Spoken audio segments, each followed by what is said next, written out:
ಹುಬ್ಬಳ್ಳಿಯಲ್ಲಿ ಕೊಲೆ ಮಾಡಿದಂಥ ತಂದೆ ಮತ್ತು ಆ ಹುಡುಗಿಯ ತಾಯಿ ತಂದೆ ಸಂಬಂಧಿಕರು ಯಾವ ಸಮುದಾಯಕ್ಕೆ ಸೇರಿದವರು?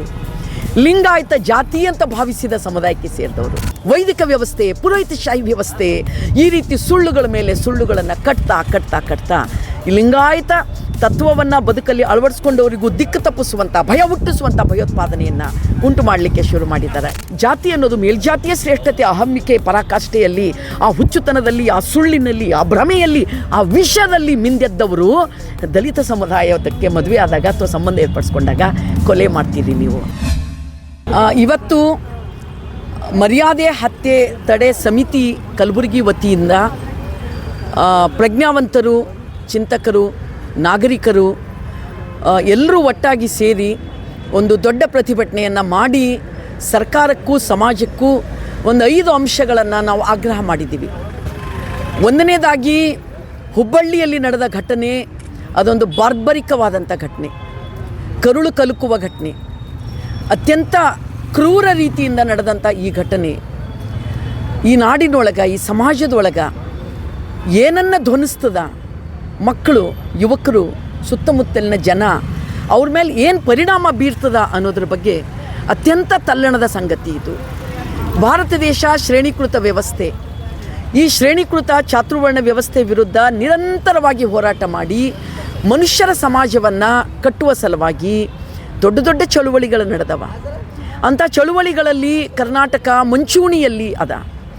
ಬುದ್ಧನ ತರುವಾಯ ಭಾರತಕ್ಕೆ ಬಹುದೊಡ್ಡ ಮಾನವೀಯ ಸಂದೇಶವನ್ನು ಚಿಂತನೆ ಮತ್ತು ಚಳುವಳಿ ಎರಡರ ಮೂಲಕ ಕಟ್ಟಿಕೊಟ್ಟಿದ್ದು ಶರಣರ ಚಳುವಳಿ, ವಚನ ಚಳುವಳಿ. ಆ ಚಳುವಳಿಯ ಕೇಂದ್ರವೇ ವರ್ಗ, ವರ್ಣ, ಲಿಂಗ, ಜಾತಿಯ ತಾರತಮ್ಯವನ್ನು ಕಿತ್ತು ಹಾಕಿ ಒಂದು ಸಮಾನತೆಯ ನಾಡನ್ನು ಕಟ್ಟುವ ಗುರಿ, ಧೋರಣೆ ಅದರದಾಗಿತ್ತು. ಮತ್ತು ಅದನ್ನು ಚಿಂತನ ಮಂಥನದೊಂದಿಗೆ ಆ ಸಿದ್ಧಾಂತವನ್ನು ಮನಸ್ಸಿಗೂ, ಹೃದಯಕ್ಕೂ, ಮೆದುಳಿಗೂ ಇಳಿಸ್ಕೊಂಡು ನುಡಿಯೊಳಗಾಗಿ ನಡೆಯದಿದ್ದರೆ ಹಿಡಿದಿರ್ಪಲಿಂಗ ಘಟಸರ್ಪ ನೋಡ ಅಂತ ಹೇಳಿದರು ಶರಣರು. ಯಾವುದನ್ನು ಸತ್ಯ ನಿಮಗೆ ಗೊತ್ತಾಗ್ಯದೋ, ಸಮಾನತೆ ನಿಮ್ಮ ಅರಿವಿಗೆ ಬಂದದೋ, ಈ ಸಮಾನತೆಯನ್ನು ಜಾರಿ ಮಾಡಲಿಕ್ಕಾಗಿ ಎಂಥದೇ ಕಷ್ಟ ಬಂದರೂ ತ್ಯಾಗ ಬಲಿದಾನಕ್ಕೆ ಒಡ್ಕೊಂಡು ಈ ಬೆಳಕನ್ನು ಹೊತ್ತಿಸುವ, ಮನುಷ್ಯರ ನಾಡನ್ನು ಕಟ್ಟುವ, ಸಮತೆಯ ಬೀಡನ್ನು ಕಟ್ಟುವುದಕ್ಕೆ ಒಂದು ಪಣ ತೊಡಬೇಕು ಅಂತ ವಚನಕಾರ ಕಲಿಸ್ಕೊಟ್ರು. ಅದೇ ಲಿಂಗಾಯತ ತತ್ವ. ಲಿಂಗಾಯತ ಅನ್ನೋದು ಒಂದು ಜಾತಿಯಲ್ಲ, ಲಿಂಗಾಯತ ಅನ್ನೋದು ಒಂದು ತತ್ವ. ಲಿಂಗವನ್ನು ಆಯತ ಮಾಡಿಕೊಂಡವರು ಯಾರು? ಅವರು ಲಿಂಗಾಯತರು. 770 ಅಮರಗಣಗಳನ್ನು ಒಳಗೊಂಡಂಥ ಒಂದು ಸಿದ್ಧಾಂತ ಅದು. ಯಾರು ಅಮರಗಣಗಳು? ಎಲ್ಲ ಕಾಯಕ ಜೀವಿಗಳು. ಜಗತ್ತಿನಲ್ಲಿ ಮೊಟ್ಟ ಮೊದಲ ಬಾರಿಗೆ ಶ್ರಮ ಸಂಸ್ಕೃತಿಯನ್ನು, ಕಾಯಕ ಸಂಸ್ಕೃತಿಯನ್ನು, ಸಮಾನತೆಯ ತನ್ಮೂಲಕ ಸಮಾನತೆಯ ನಾಡನ್ನು ಕಟ್ಟುವುದು ವಚನಕಾರ ಆಶಯ ಆಗಿತ್ತು. ಅತ್ಯಂತ ಭಯಾನಕ ರೀತಿಯಲ್ಲಿ ವೈದಿಕ ವ್ಯವಸ್ಥೆ ಅವತ್ತು ಈ ಆಶಯಗಳ ಮೇಲೆ ದಾಳಿ ಮಾಡ್ತು. ಅದು ನಮ್ಮ ನಾಡಿನ ಮೊದಲ ಭಯೋತ್ಪಾದನೆ ಆಗಿತ್ತು. ಹರಳಯ್ಯ ಮಧುವರ್ಸರು ಅನುಭವ ಮಂಟಪದ ಈ ತತ್ವವನ್ನು ಹೃದಯಕ್ಕೆ ಇಳಿಸ್ಕೊಂಡು ತಮ್ಮ ಮಕ್ಕಳ ಮದುವೆ ಮಾಡಿದರು ಮತ್ತು ಈ ವರ್ಣ ವ್ಯವಸ್ಥೆಯನ್ನು ಧಿಕ್ಕರಿಸಿದರು. ವೇದವೆಂಬುದು ಓದಿನ ಮಾತು, ತರ್ಕವೆಂಬುದು ತಗರ ಹೊರಟೆ, ಶಾಸ್ತ್ರವೆಂಬುದು ಸುಳ್ಳರ ಸಂತೆ, ಪುರಾಣವೆಂಬುದು ಪುಂಡರ ಗೋಷ್ಠಿ, ಗುಹೇಶ್ವರನೆಂಬುದು ಮೀರಿದ ಘನವು ಅಂತ ಅಲ್ಲಮ ಪ್ರಭು ಹೇಳಿದರು. ಸೊ ಆ ರೀತಿ ಅವರು ತಮ್ಮ ವಿವೇಕವನ್ನು ಅವರು ಗಟ್ಟಿಗೊಳಿಸ್ಕೊಂಡು ತಮ್ಮ ಮಕ್ಕಳ ಮದುವೆಯನ್ನು ಮಾಡಿದರು. ಆವತ್ತಿನ ವೈದಿಕ ವ್ಯವಸ್ಥೆ ಹರಳಯ್ಯ ಮಧುವರ್ಸ ದಂಪತಿಗಳನ್ನು ಕಣ್ಣು ಕಿತ್ತಿ ಆನೆ ಕಾಲಿಗೆ ಕಟ್ಟಿ ಪಟ್ಟಣದ ತುಂಬ ಎಳೆ ಹೂಟೆ ಮಾಡಿದರು. ಉದ್ದೇಶ ಏನಾಗಿತ್ತು? ಭಯೋತ್ಪಾದನೆ. ಉದ್ದೇಶ ಏನಾಗಿತ್ತು? ಚಾತುರ್ವರ್ಣ ವ್ಯವಸ್ಥೆಯನ್ನು ಹಾಗೆ ಉಳಿಸ್ಬೇಕು, ಜಾತಿ ವ್ಯವಸ್ಥೆ, ಜಾತಿ ತಾರತಮ್ಯವನ್ನು ಹಾಗೆ ಉಳಿಸ್ಬೇಕು. ಇದನ್ನು ಧಿಕ್ಕರಿಸಿ, ವಿರೋಧಿಸಿ ಒಂದು ಸರಳ, ಸುಂದರ, ಸಮತೆಯ ಬದುಕನ್ನು ಕಟ್ಕೊಳ್ಳೋದಕ್ಕೆ ನಾಶ ಮಾಡ್ತೀವಿ ನೋಡ್ರಿ ಈ ರೀತಿ ಹೊಸಕಿ ಅಂತ ಹೇಳಿ ಕಲ್ಯಾಣ ಪಟ್ಟಣ ತುಂಬ ಆನೆ ಕಾಲಿಗೆ ಕಟ್ಟಿ ಎಳೆಸಿದ್ರು. ಕಲ್ಯಾಣದ ನೆಲದ ಮೇಲೆ ಹರಳಯ್ಯ ಮಧುವರ್ಸ ದಂಪತಿಗಳ ರಕ್ತದ ಕಲೆಗಳು ಇವತ್ತಿಗೂ ಮಾಸಿಲ್ಲ. ಹುಬ್ಬಳ್ಳಿಯಲ್ಲಿ ಕೊಲೆ ಮಾಡಿದಂಥ ತಂದೆ ಮತ್ತು ಆ ಹುಡುಗಿಯ ತಾಯಿ ತಂದೆ ಸಂಬಂಧಿಕರು ಯಾವ ಸಮುದಾಯಕ್ಕೆ ಸೇರಿದವರು? ಲಿಂಗಾಯತ ಜಾತಿ ಅಂತ ಭಾವಿಸಿದ ಸಮುದಾಯಕ್ಕೆ ಸೇರಿದವರು. ಎಷ್ಟು ಈ ವೈದಿಕ ವ್ಯವಸ್ಥೆ ತಪ್ಪು ಕಲ್ಪನೆಯನ್ನು, ಸುಳ್ಳನ್ನು ನಮ್ಮ ಜನರ ತಲೆ ಒಳಗೆ ಹಾಕ್ತು ಅಂದ್ರೆ, ಲಿಂಗಾಯತ ಅನ್ನೋದು ಒಂದು ತತ್ವ ಅಲ್ಲ, ಅದು ಜಾತಿ, ದೊಡ್ಡ ಜಾತಿ ಅಂತ ಸುಳ್ಳನ್ನು ತಲೆಗೆ ಹಾಕ್ತು. ಲಿಂಗಾಯತ ಜಾತಿಯಲ್ಲಿ ಇದ್ದಂಥವ್ರುಗಳು ತಮ್ಮ ಮಕ್ಕಳು ದಲಿತ ಸಮುದಾಯದ ಇವತ್ತಿಗೋ ಮದುವೆ ಆದರ ಕೊಂದು ಬೀಸಾಡುವಂಥ ಕ್ರೂರತೆಗೆ ತಮ್ಮನ್ನು ತಾವು ಒಡ್ಕೋತಾ ಇದ್ದಾರೆ. ಇದೊಂದು ತಲ್ಲಣಗೊಳಿಸುವಂಥ ಸಂಗತಿ. ವೈದಿಕ ವ್ಯವಸ್ಥೆ, ಪುರೋಹಿತಶಾಹಿ ವ್ಯವಸ್ಥೆ ಈ ರೀತಿ ಸುಳ್ಳುಗಳ ಮೇಲೆ ಸುಳ್ಳುಗಳನ್ನು ಕಟ್ತಾ ಈ ಲಿಂಗಾಯತ ತತ್ವವನ್ನು ಬದುಕಲ್ಲಿ ಅಳವಡಿಸ್ಕೊಂಡವರಿಗೂ ದಿಕ್ಕು ತಪ್ಪಿಸುವಂಥ ಭಯ ಹುಟ್ಟಿಸುವಂಥ ಭಯೋತ್ಪಾದನೆಯನ್ನು ಉಂಟು ಮಾಡಲಿಕ್ಕೆ ಶುರು ಮಾಡಿದ್ದಾರೆ. ಈ ವ್ಯವಸ್ಥೆಯ ಕ್ರೂರತೆಗೆ ಕೈಗೊಂಬೆ ಆಗಿ ಪ್ರಕಾಶ್ ಗೌಡ ತನ್ನ 7 ತಿಂಗಳ ಗರ್ಭಿಣಿ ಮಗಳನ್ನೇ ಕೊಡಲಿಯಿಂದ ಕೊಚ್ಚಿ ಕೊಲೆ ಮಾಡಿದ. ಈ ವ್ಯವಸ್ಥೆಯೇ ಆತನನ್ನು ಈ ರೀತಿ ಆಟ ಆಡಿಸ್ತು, ಈ ರೀತಿ ಕ್ರೌರತೆಗೆ ಆತನನ್ನು ದೂಡಿತು. ಹಾಗಂತ ಆ ಪ್ರಕಾಶ್ ಗೌಡ ಮತ್ತು ಆತನ ಅಣ್ಣ ತಮ್ಮ 14 ಜನರ ಮೇಲೆ ಕೇಸ್ ಕೊಟ್ಟನ. ಆ ಹುಡುಗ ವಿವೇಕಾನಂದ ಮಾನ್ಯಳ ಗಂಡ ಕೇಸ್ ಕೊಟ್ಟನ. 3 ಜನರಿಗೆ ಮಾತ್ರ ಅರೆಸ್ಟ್ ಮಾಡ್ಯಾರ, ತಂದೆಗೆ ಅರೆಸ್ಟ್ ಮಾಡ್ಯಾರ ಅಷ್ಟೇ, ಇನ್ನು ಉಳಿದವರಿಗೆ ಅರೆಸ್ಟ್ ಮಾಡಿಲ್ಲ. ನಾವು ಆಗ್ರಹ ಮಾಡ್ತಾ ಇದ್ದೀವಿ, ಎಲ್ಲರನ್ನೂ ಅರೆಸ್ಟ್ ಮಾಡಿರಿ. ಅವರು ತಪ್ಪು ಮಾಡಿದಾರ, ಕ್ರೌರ್ಯತೆ ಮೆರೆದಿದ್ದಾರೆ, ಕೊಲೆ ಮಾಡಿದ್ದಾರೆ, ಅರೆಸ್ಟ್ ಮಾಡಿರಿ ಅಂತ ಕೇಳ್ತೀರಿ. ಅರೆಸ್ಟ್ ಮಾಡಿದ ಮೇಲೆ ಯಾವ ಕಾಯ್ದೆ ಅಡಿಯಲ್ಲಿ ನೀವು ಅವ್ರ ಮೇಲೆ ಕೇಸ್ ಹಾಕ್ತೀರಿ? ಕೊಲ್ಲಿದ್ರಲ್ಲ, ಒಂದು ಕೊಲೆ ಮಾಡಿಲ್ಲ, ಆ ಹೊಟ್ಟೆ ಒಳಗಿದ್ದ ಮಗುವನ್ನು ಕೊಲೆ ಮಾಡಿದ್ರು, 2 ಕೊಲೆ. ಆ ಮನೆಯ ಜನರ ಮೇಲೆ ಅಟ್ಯಾಕ್ ಮಾಡಿದರು, ಅಟೆಂಪ್ಟ್ ಟು ಮರ್ಡರ್. ಇದರ ಅಡಿಯಲ್ಲಿ ಮಾಡ್ತಿರಲ್ಲ. ಮರ್ಯಾದೆ ಸಲುವಾಗಿ, ಜಾತಿ ಶ್ರೇಷ್ಠತೆ ಸಲುವಾಗಿ ಹತ್ಯೆ ಮಾಡಿದ್ದಕ್ಕಾಗಿ, ಕೊಲೆ ಮಾಡಿದ್ದಕ್ಕಾಗಿ ನೀವು ಕಾಯ್ದೆ ಹಾಕಬೇಕು, ಅಲ್ಲಿ ಆ ಕೇಸ್ಗಳನ್ನು ಹಾಕಬೇಕು. ಏನಿದೆ ಅಂತ ಒಂದು ಕಾನೂನು, ಏನಿದೆ ಅಂತ ಒಂದು ಕಾಯ್ದೆ? ಅದಕ್ಕೆ ನಾವು ಕರ್ನಾಟಕ ಸರ್ಕಾರಕ್ಕೆ ಆಗ್ರಹ ಮಾಡ್ತಾ ಇದ್ದೀವಿ.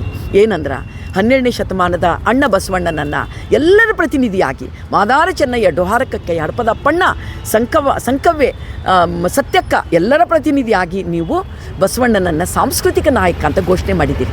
ಸಾಕಾ? ಘೋಷಣೆ ಮಾಡಿದಷ್ಟೇ ಸಾಕಾಗೋದಿಲ್ಲ. ಅಂತರ್ಜಾತಿ ಮದುವೆ ಆಗಬೇಕು ಅಂತ ಮುಖ್ಯಮಂತ್ರಿಗಳು ಹೇಳಿದ ಕೂಡಲೇ ಎಲ್ಲರಿಗೂ ಅಂಥ ಒಂದು ರಕ್ಷಣೆ, ಸುಭದ್ರತೆ ಸಿಗೋದಿಲ್ಲ. ನಿಮಗೊಂದು ಈ ಸಂದರ್ಭದಲ್ಲಿ ನಿಮಗೆ ಈ ಸವಾಲು ನಿಮ್ಮ ಮುಂದೆ ಅದ. ತಕ್ಷಣ ನೀವು ಸಾಂಸ್ಕೃತಿಕ ನಾಯಕನ ಗುರಿ ಉದ್ದೇಶಗಳು ಏನಿತ್ತು ಅದಕ್ಕೋಸ್ಕರ ನೀವು ಮರ್ಯಾದಾ ಹತ್ಯೆ ತಡೆ ಕಾಯ್ದೆಯನ್ನು ತರಬೇಕು. ದೆನ್ ದಲಿತ ಅನ್ನೋ ಕಾರಣಕ್ಕಾಗಿ ನಡೀತಾ ಇರುವ ದಾಳಿ ಇದು. ಆ ಹುಡುಗಿ ಮಾನ್ಯ ಅನ್ನೋ ಹುಡುಗಿ ಜಾತಿ ಧರ್ಮ ಎಲ್ಲವನ್ನ ಮೀರಿ ತನ್ನ ಮನವೊಪ್ಪಿದವನಿಗೆ ಮದುವೆ ಆಗಿದ್ದಳು. ಪ್ರೇಮಕ್ಕೆ ಜಾತಿ ಧರ್ಮ ಇಲ್ಲರಿ. ಪ್ರೇಮ ಅನ್ನೋದು ನಿಸರ್ಗ ಸಹಜವಾಗಿ ಬರುವ ಒಂದು ಭಾವನೆ, ಒಂದು ನಂಬಿಕೆ. ಜೊತೆ ಸಾಗಿ ನಡೀತಾರ. ಆ ಪ್ರಾಂಜಲವಾಗಿ ಜಳ ಹರಿಯಬೇಕಾದ ನೀರಿಗೆ ಹೆಂಡಿ ಹಾಕುವಂಥ, ಕೆಸರು ಹಾಕುವಂಥ ಕೆಲಸವೇ ಈ ಜಾತಿ ಮತ್ತು ಧರ್ಮದ ಹೆಸರಲ್ಲಿ ಮಾಡೋದು. ಇದು ಅತ್ಯಂತ ಅಪರಾಧವಾದದ್ದು. ಆ ಕಾರಣಕ್ಕಾಗಿ ನಾವು ಹೇಳ್ತೀವಿ, ಅದರಲ್ಲೂ ಜಾತಿ ಅನ್ನೋದು ಮೇಲ್ಜಾತಿಯ ಶ್ರೇಷ್ಠತೆ, ಅಹಮ್ಮಿಕೆ, ಪರಾಕಾಷ್ಠೆಯಲ್ಲಿ, ಆ ಹುಚ್ಚುತನದಲ್ಲಿ, ಆ ಸುಳ್ಳಿನಲ್ಲಿ, ಆ ಭ್ರಮೆಯಲ್ಲಿ, ಆ ವಿಷದಲ್ಲಿ ಮಿಂದೆದ್ದವರು ದಲಿತ ಸಮುದಾಯಕ್ಕೆ ಮದುವೆ ಆದಾಗ ಅಥವಾ ಸಂಬಂಧ ಏರ್ಪಡಿಸ್ಕೊಂಡಾಗ ಕೊಲೆ ಮಾಡ್ತೀರಿ ನೀವು. ಅದಕ್ಕಾಗಿ ನಾವು ಹೇಳೋದು, ಅಟ್ರಾಸಿಟಿ ಕಾಯ್ದೆಯನ್ನು ಬಲಪಡಿಸಿ. ವೀಕನ್ ಮಾಡಿದ್ದಾರೆ ಅಟ್ರಾಸಿಟಿ ಕಾಯ್ದೆ, ಮೇಲ್ನವರಾಗ ವಶ ಆಗಿ ಬಲಪಡಿಸ್ರಿ. ದೆನ್ ಸರ್ಕಾರಕ್ಕೆ ಆಗ್ರಹ ಮಾಡ್ತೀವಿ, ಯಾವ ರೀತಿ ನೀವು ಬಾಲ್ಯ ವಿವಾಹ ತಡೆ ಕಾಯ್ದೆ ಅಭಿಯಾನ ಮಾಡ್ತೀರಿ, ವರದಕ್ಷಿಣೆ ವಿರೋಧಿ ಅಭಿಯಾನ ಮಾಡ್ತೀರಿ, ಮಕ್ಕಳನ್ನು ಶಾಲೆಗೆ ಸೇರಿಸ್ರಿ ಅಂತ ಅಭಿಯಾನ ಮಾಡ್ತೀರಿ, ಇದನ್ನು ಅಭಿಯಾನ ಮಾಡಿರಿ. ಅಂತರ್ಜಾತಿ ಅಂತರ್ಧರ್ಮಿ ವಿವಾಹತರಾದವರಿಗೆ ಸರ್ಕಾರ ಇದೆ ರಕ್ಷಣೆ ಕೊಡಲಿಕ್ಕೆ, ಸಂವಿಧಾನ ಇದೆ. ಅವ್ರ ಜೊತೆಗೆ ನೀವು ಯಾರು ಹುಚ್ಚಾಬಟ್ಟಿ ಮಾಡಿದ್ರೆ ನಡೆಯಲ್ಲ ಅಂತ ಅನ್ನೋದನ್ನು ನೀವು ಅಭಿಯಾನ ಮಾಡಿರಿ. ಮತ್ತು ಅವರಿಗಾಗಿ ಧರ್ಮ ಜಾತಿ ಮೀರಿ ಒಂದು ಮಾನವೀಯ ಬದುಕನ್ನು ಕಟ್ಕೊಂಡವರಿಗೆ ಉದ್ಯೋಗ ಕೊಡುವಂಥದ್ದು, ಆರ್ಥಿಕ ಸುಭದ್ರತೆ ಮಾಡುವಂಥದ್ದು, ಸಾಮಾಜಿಕ ಸಂರಕ್ಷಣೆ ಮಾಡುವಂಥದ್ದು, ಇದೆಲ್ಲವೂ ಸಹ ನೀವು ಮಾಡಲೇಬೇಕಾದಂಥ ಕೆಲಸ ಅಂತ ನಾವು ಆಗ್ರಹ ಮಾಡ್ತಾ ಇದ್ದೀವಿ. ಈ ಭೂಮಿ ಮೇಲೆ ಯಾವತ್ತೂ ತಾರತಮ್ಯ ಹುಟ್ಟೋ ಅಲ್ಲಿಂದ ಇಲ್ಲಿವರೆಗೂ ಈ ಸಂಘರ್ಷ ಇದೆ. ಇದೊಂದು ಸಂಘರ್ಷ. ಒಂದು ಸರ್ತಿ ಅವರೇ ಬಂದುಬಿಡ್ತಾರೆ, ಒಂದು ಸರ್ತಿ ಇವರೇ ಬಂದುಬಿಡ್ತಾರೆ, ಹಾಗಿರಲ್ಲ. ಇದು ಸತ್ಯ ಮತ್ತು ಅಸತ್ಯದ ನಡುವಿನ ಸಂಘರ್ಷ. ಇದು ಮಾನವೀಯತೆ ಮತ್ತು ಅಮಾನವೀಯತೆ ನಡುವಿನ ಸಂಘರ್ಷ. ಮಾನವರ ಇತಿಹಾಸ ವರ್ಗ ಸಂಘರ್ಷದಿಂದ ಕೂಡ್ಯದ ಮತ್ತು ಮಾನವ ಇತಿಹಾಸ ರಕ್ತ ಸಿಕ್ತತೆಯಿಂದ ಕೂಡ್ಯದ. ಮನುಷ್ಯ ನೋಡ್ರಿ, ಅದು ಶರಣರು ಭಾಳ ಚಂದ ಹೇಳಿದ್ರು, ಕೊಲುವೆನೆಂಬ ಭಾಷೆ ದೇವನದಾದರೆ ಗೆಲುವೆನೆಂಬ ಭಾಷೆ ಭಕ್ತನದು ಅಂತನ್ನೋದು. ಇವೆರಡರ ಮಧ್ಯದ ಈ ಸಂಘರ್ಷ ನಿರಂತರ ನಡೀತದೆ. ನಿರಾಶೆ ಆಗಬೇಕಾಗಿಲ್ಲ, ಭಯಗೊಳ್ಳಬೇಕಾಗಿಲ್ಲ. ಇದರ ಮಧ್ಯದಲ್ಲೂ ಸಾಂವಿಧಾನಿಕ ಮೌಲ್ಯಗಳನ್ನ ಗಟ್ಟಿಗೊಳಿಸಲಿಕ್ಕಾಗಿ ಚಳುವಳಿಗಳು ನಡೆದಿದ್ದಾವೆ. ವೈದಿಕ ವ್ಯವಸ್ಥೆ, ಕೊಲ್ಲುವ ವ್ಯವಸ್ಥೆ, ಭಯೋತ್ಪಾದನೆ ವ್ಯವಸ್ಥೆ ಎಷ್ಟೇ ದಾಳಿ ಮಾಡಿದ್ರು ಅದನ್ನು ಹಿಮ್ಮೆಟ್ಟಿಸಿ ಮತ್ತೆ ಮುಂದೆ ಬರುವಂಥ ಪರಂಪರೆಗಳು, ಸಂಸ್ಕೃತಿಗಳು, ಚಳುವಳಿಗಳು ನಿರಂತರವಾಗಿ ನಡೆದಿದ್ದಾವೆ. ಹಾಗಾಗಿ ಇದು ಮುಂದೆಯೂ ನಡೀತದೆ. ಹೆದರದೆ, ಅಂಜದೆ, ಅಳುಕದೆ ಎಂಥದ್ದು ಇದು ಮುನ್ನಡೀತದೆ ಚಳುವಳಿ. ಇದನ್ನು ಸೋಲು ಗೆಲುವಾಗಿ ನೋಡಬಾರ್ದು. ಮತ್ತಷ್ಟು ವಿಶೇಷ ವಿಡಿಯೋಗಳನ್ನು ನೋಡಲು ಮತ್ತು ಹೊಸ ವಿಡಿಯೋಗಳ ಬಗ್ಗೆ ತಿಳಿಯಲು ಈ ದಿನ .com ಯೂಟ್ಯೂಬ್ ಚಾನೆಲ್ ಸಬ್ಸ್ಕ್ರೈಬ್ ಮಾಡಿ ಮತ್ತು ಬೆಲ್ ಐಕಾನ್ ಕ್ಲಿಕ್ ಮಾಡಿ.